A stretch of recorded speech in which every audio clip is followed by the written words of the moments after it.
Hello there, grade 11. Welcome to Reading and Writing Skills Module 2. In this module, you will distinguish between and among patterns of development in writing across the disciplines. First, let's look at the objectives for this lesson. At the end of the module, you are expected to first distinguish between and among patterns of development across the disciplines and to write an effective paragraph using patterns of development. Now, step back and look at this image. Now, look at it more closely. How are the smaller pictures related to each other? And how are they related to the bigger picture? The total effect is similar to that of a mosaic. In fact, the image that we have here is called a photo mosaic, a big picture made up of smaller ones. A composition is like a photo mosaic. All the paragraphs in a composition are related to each other, and of course to the composition's thesis or main point. The forms of a composition, its words, sentences, and paragraphs form a united, coherent whole. They all connect and interlock and fit together to form a mosaic of words, sentences, and paragraphs. Now, compositions take many different forms, such as essays in school, reviews, research reports, proposals, articles, and application essays. And I'm sure, as students and future professionals, you have already encountered or will encounter all the different forms of compositions. And no matter what form they take, an effective composition is one in which you can clearly convey your ideas or convincingly present your opinion. And contrary to what Calvin thinks here in this comic, your audience will be impressed by the content of your writing and not by the binder that you present it in. Okay? Let us look at the patterns of development. Patterns of development or patterns of organization are systematic ways that writers use to organize their ideas. And as a writer, you have to be familiar with the different patterns of development so that you would know how to connect your ideas and provide enough details in your writing. Today, we are going to look into the different organization methods and when they are commonly used. The first one is the chronological or sequential order. This method is used to narrate stories and historical accounts or to explain a process. So, you use a narration to establish a series of events that tells readers what happened. Narration follows a chronological pattern of development. The pattern is usually very easy to understand because of the use of transitional words such as thereafter, first, next, after, or finally. Let's take a look at this example. Note that transition words such as in the beginning, from, until, and then made the narration in the paragraph logical and coherent. Now let's take a look at another example.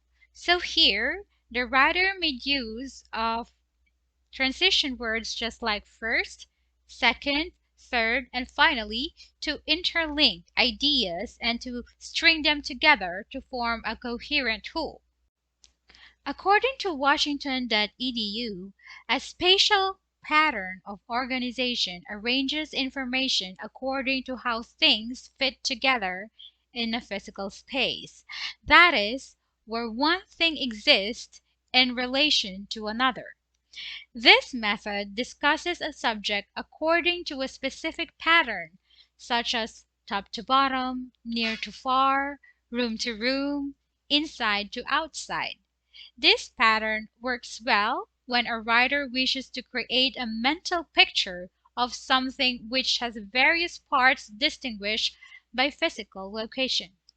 For example, suppose a writer wished to describe the forms of entertainment available to tourists visiting Manila. So the writer could arrange the information according to things to do in the different geographical locations in the city. Also, for instance, I would like to describe a shelf or a desk. I might describe the items from left first, and then I will move gradually to the right. Now, let's take a look at an example here. You may note that words such as toward and away were used by the writer to indicate the subject's physical location or position in space. We also have the comparison and the contrast order. This method is used to emphasize the similarities and or differences between two or more people, object, and concepts. Using this method, we answer the questions, how are the two or more items similar, or how are the two items or more items different from each other? So let's take a look at the example paragraph here. This example draws the distinction between movies and theater. For the most part, it describes how movies have more advantages than the theater. As a writer, you must be able to effectively describe the similarities and differences between elements or ideas. And one way for you to do that is through using sentence connectors such as in comparison, similarly, both, whereas, on the contrary, on the other hand, and many others. The cause and effect order basically discusses or describes an event or an action that is caused by another event or action. There may be a single cause and effect, or several causes with several effects. This method usually answers the questions, why did a thing happen? What were the results of a particular event? So let's take a look at the example here. The writer in this example discusses the effects of people moving from the rural to urban areas. The problem and solution order is particularly useful in compositions that require a writer to explain how a problem or an obstacle can be overcome, or when a writer would like to present a project proposal. A composition that makes use of a problem and solution order presents a significant problem and, ideally, explains it in detail. Then, a possible solution is presented. It basically answers the questions, what is the problem and what is a possible solution? Let us take a look at the example. In this example, the writer uses the phrase can be remedied to offer a possible solution to the problem. In here, the writer gives us what he calls as a three-pronged approach. Next, we have deductive organization. This method is also called generalization because the writer gives a general statement or idea that is supported by one or more examples. Texts that make use of this method usually states the main idea or ideas in the first sentence or sentences of each paragraph. So let's take a look at an example. Here, the reader knows from the very first sentence that food labels provide information. And reading further, the writer specifies what information a certain food label provides. The inductive method of organization orders information according to complexity and usually places facts before conclusions and recommendations. So, writings using this type of method are usually found in the academe.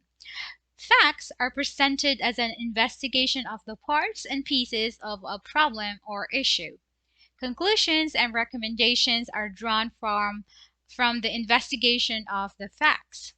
One good example of a writing that makes use of this method is a research article or a thesis. Let's take a look at an example here. Within this short paragraph, we learned about Max's manners and a little about what he might look like. And then the concluding sentence connected these ideas together. This kind of writing often keeps the reader's attention as he or she must read all the pieces of the puzzle before they are connected. So, your job as a writer is to make your ideas coherent and logical. Generally, your composition should have a single overall structure. However, you can use a combination of different organizational methods in the body paragraphs. Take a look at the different patterns of development that could be used to write a composition on digital television on this slide. The overall structure is deductive organization because in the first paragraph, you stated a thesis or generalization. Then, you proceed to explain your thesis statement by supporting it with details.